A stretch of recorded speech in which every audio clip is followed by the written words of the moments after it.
And we thank you for taking this time to listen to us as to how we do ministry and what we have to offer a church just like you. We want to talk first about our sermon style, which might be slightly different. It grew up for reasons that we'd like to share with you. The first probably begins with my own pastor back in college. And he insisted that you had to give a very academic introduction before you read any of the scripture. You talked about when and who and where the scripture was written.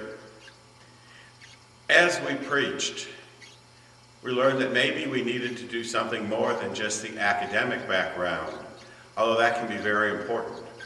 We needed to help emotionally bring people into the scripture.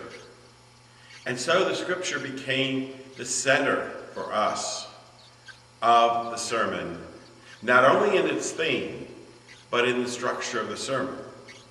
We find that it's better to bring people from somewhere emotionally, imaginatively, as well as intellectually, bring them into the scripture that's at the center, and then to walk them out from there on the implications of this scripture in their life.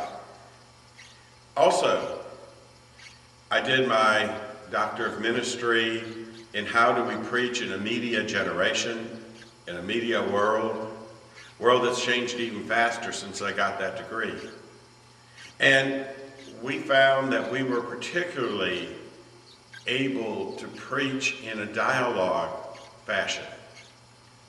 This works well because in our world today, people's attention can wander. I don't know if you've ever realized that, but it does. And every time we change our voice, there's an opportunity for people to reconnect with what's happening in the sermon. And it helps people to be involved and not to wander too far along the way. We both were trained to preach the lectionary, and we can do that very well.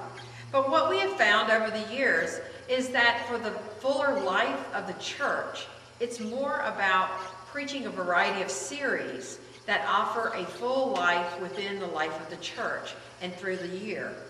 We have done a variety of things, not only including within the seasons of Advent and Lent, Easter and Pentecost, but in those times we have offered times to preach on a book of the Old Testament, a book of the New Testament, or a theme that rises out of the New Testament.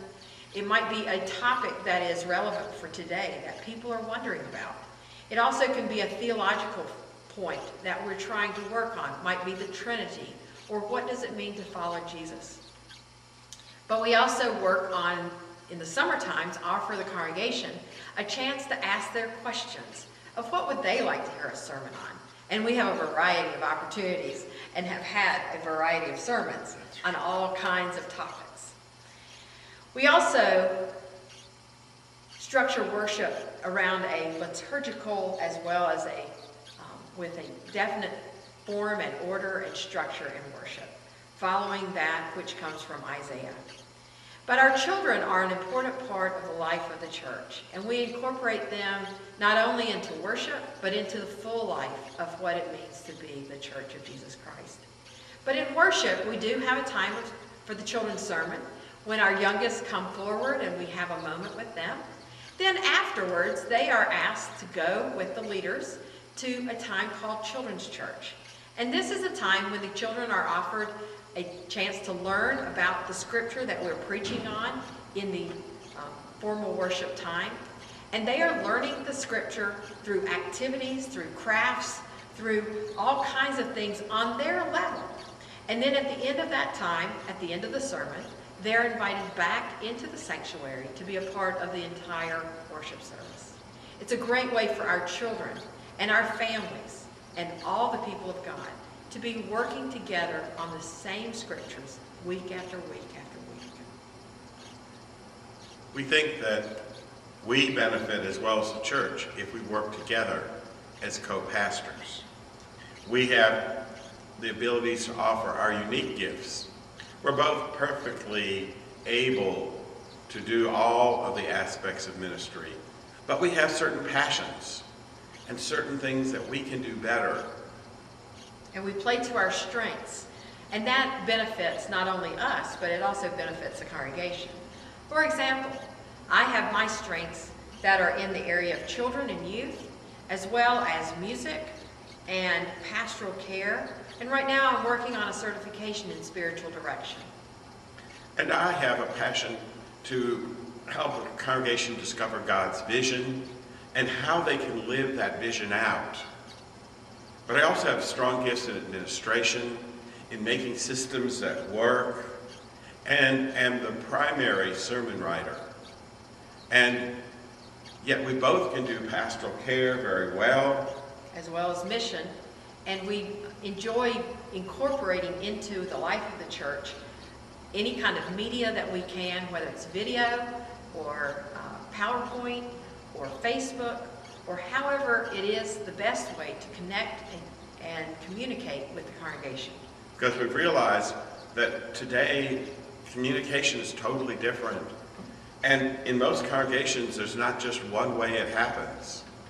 We have to be able to communicate Facebook, email, text, as well as letters and written publications.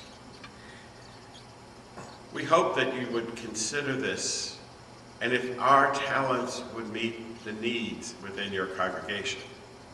We are willing to work on a structure that would make this possible for the right congregation to take us together, and we can join together in ministry.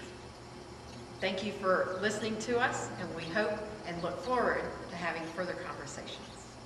Thank you.